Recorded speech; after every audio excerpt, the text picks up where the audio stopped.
Hi, this is Dr. Lisa Olson, physician and founder of Smart Weight Loss Coaching.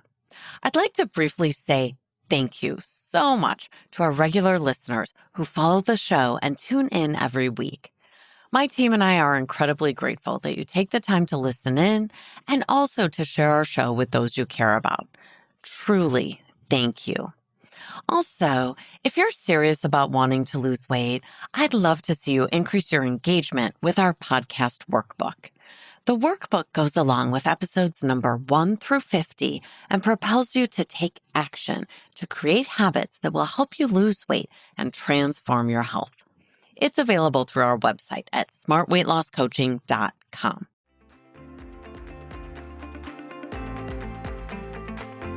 Welcome to the Smart Weight Loss Coaching Podcast. I'm Dr. Lisa Olson, a board-certified weight loss medicine specialist and certified life coach. In this podcast, I'll share fresh insights and effective techniques for incorporating mindset, habit change, and proven science into your life. Are you ready to achieve sustainable weight loss, wellness, and longevity? Then let's jump in and lose weight the smart way.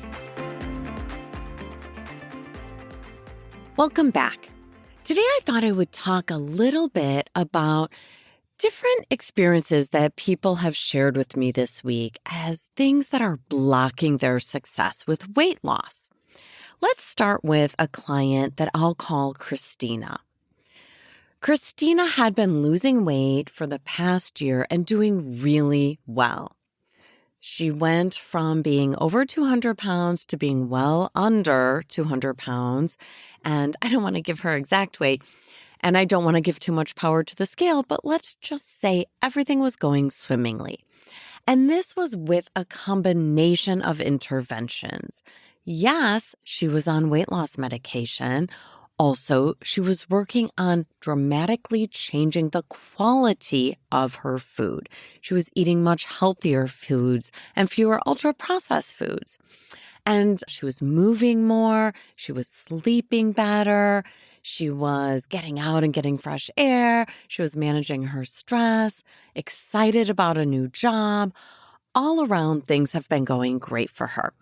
I haven't seen Christina for a few months. So this week when I saw her, she was a little discouraged. She had been finding it more difficult the past few weeks to manage her hunger, and she noticed her weight was starting to creep up lately. So I asked her, well, what do you think? And really, let me just pause here and say, everyone I work with is smart. And if you're listening to the Smart Weight Loss Coaching Podcast, you are too. So it's not like people don't know what the things are that they should do. I'm putting should in air quotes because it's not very nice to beat ourselves up over what we should be doing. But most women say this to me at some point in our time of working together. They know what would help them to lose weight, and they find themselves off track from what they'd like to be doing, or as they will put it, what they should be doing. So I asked Christina, what do you think you might do differently to get your weight back on track and get back to losing instead of letting your weight inch up? Why did I ask her when I'm the expert with over a decade of experience helping people with weight loss? And I just figured out almost 30 years since I graduated from medical school. So really much longer than that, helping people with their weight. But only a little over a decade since I was board certified in weight loss medicine, obesity medicine. I trust that people know what their sticking points are. And sure enough, Christina shared, I know I should be making my own lunch. Why is that? I'm asking her. Well, with her new job, she's on the road all day, going to clients that are somewhat local, but in a larger metropolitan area. So she's driving all day. She's not walking much. She's not moving much. But also, when it comes to lunchtime, she'll see the fast food signs. And it's like an old cue in the back of her brain. You know, this is a trigger for her, this cue of seeing the fast food signs. So she sees it and she drives through. So I asked her, what's blocking you from making your lunch in the morning? And she shared, I don't know what's blocking me. I make my daughter lunch for school. I could make my own at the same time. And to me, it was just like fireworks going off in my brain, like, oh my goodness, you're right there. You're so close. You're making lunch for your daughter every day. But this is really typical, right? I see this with women all the time. I mean, it can be with men too, but more often women are helping the kids get ready for school or feeding dinner to the family. And what happens is they are taking care of everyone else's needs but their own.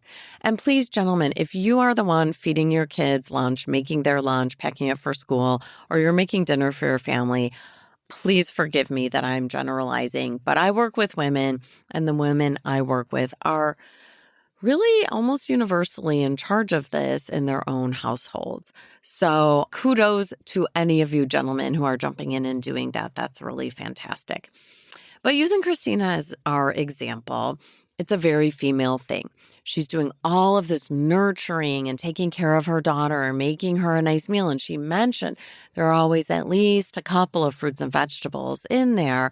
So these are healthy lunches. So why wasn't she making it for herself? She said, too busy in the morning.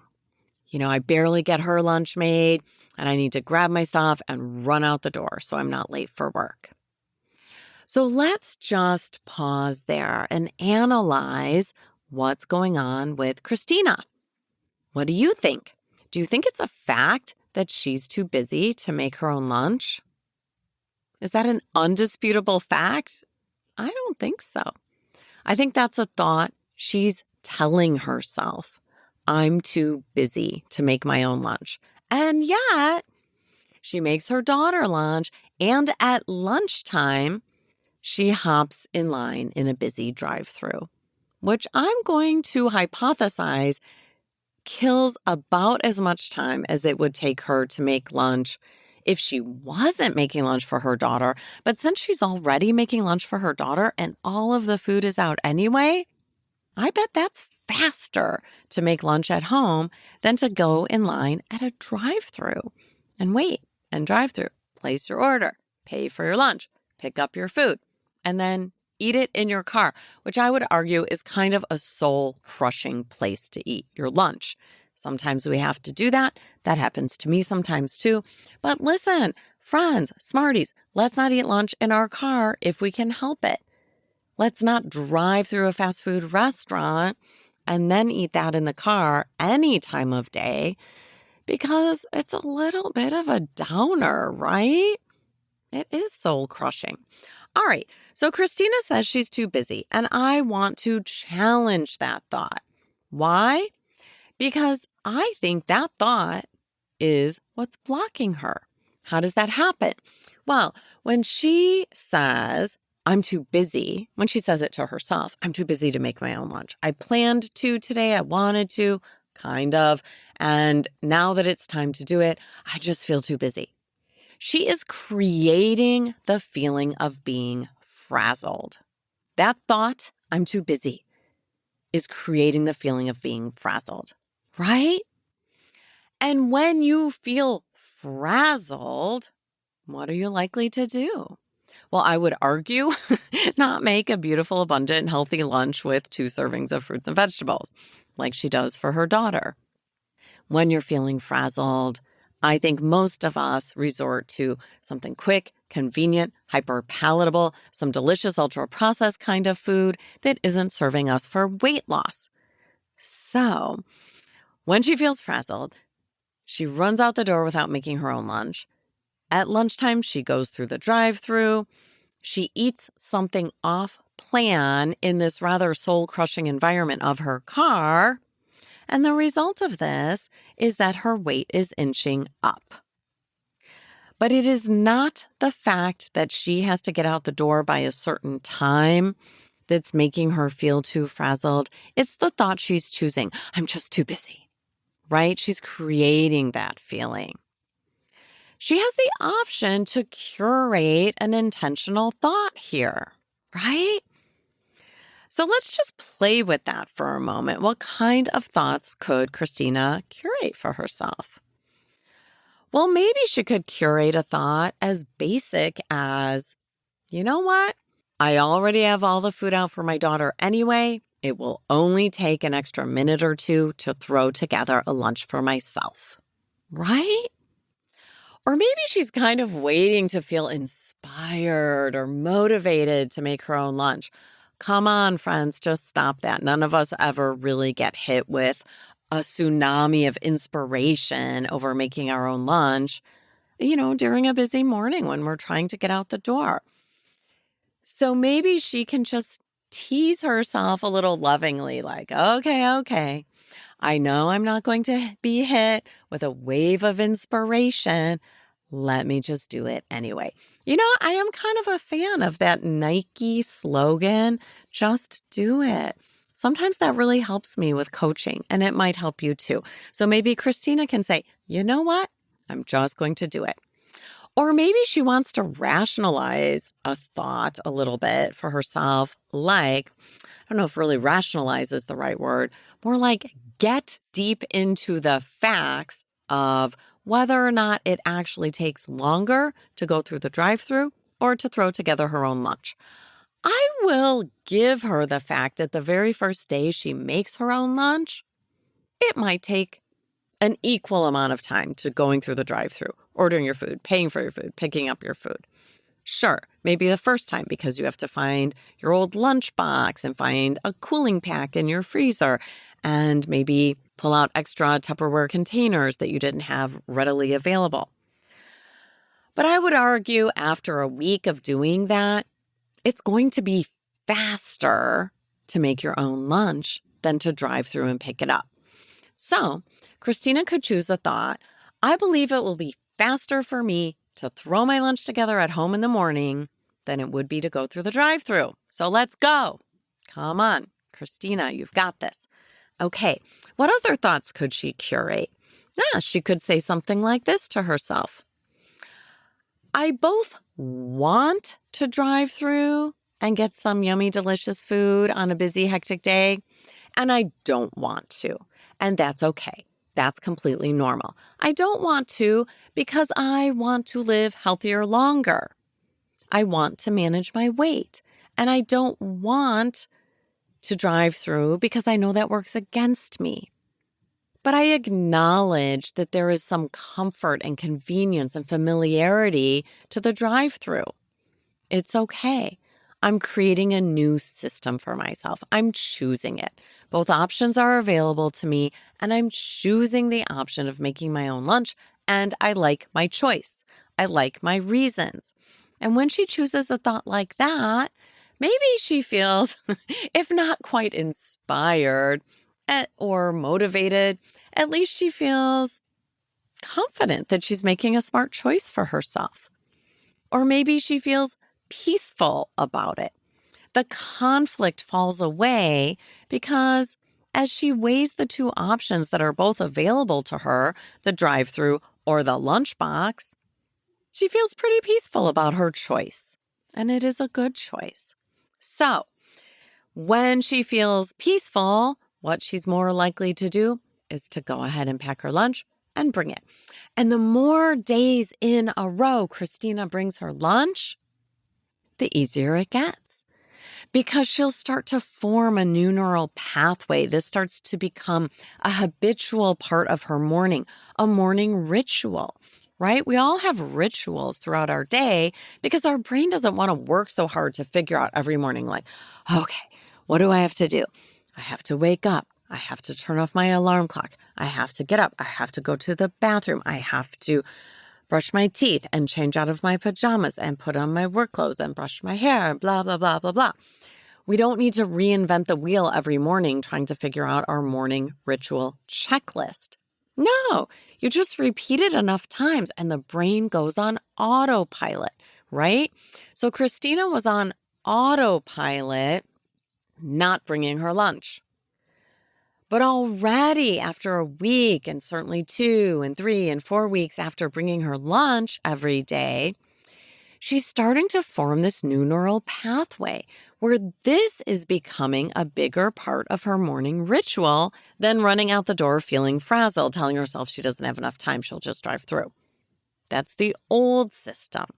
The new system gets reinforced every day. And every time she eats her own lunch, Christina would be wise to just pat herself on the back, metaphorically, and just say something like, hey, I'm so proud of myself that I made my own lunch. Again, look at me. I'm doing it. This will pay off over time. Behaviors that get rewarded get repeated. You've heard me say that before. So when you make a healthy decision, when you do something to calm down your frazzle and get back on track, you need to just pause and acknowledge that you're doing something great for your body, something great for your health, something great for your mental health even, right? So I think that's probably enough for today. I have so many wonderful things that people share with me like this that are just so relatable. I hope you could relate to that one. And I'd like you to ask, what is your MBA? Ask yourself, what's my MBA today? My next best action. I hope your next best action will be to look at your day and say, hey, where is one place where I could make a change that would make my daily routine a little more healthy, a little more supportive of my weight loss? Because it turns out that you are all a bunch of smarties, and I know you can figure it out. Then you just need to practice the positive thoughts that will drive feelings of peacefulness, confidence, motivation, power, enthusiasm, whatever it is. You get to choose your feelings by choosing thoughts about what a great job you're doing with your health and your weight. You've got this. Thanks so much for listening. If you'd like more support during your smart weight loss journey, check out our group coaching program at smartweightlosscoaching.com. Until next time, stay well and stay smart.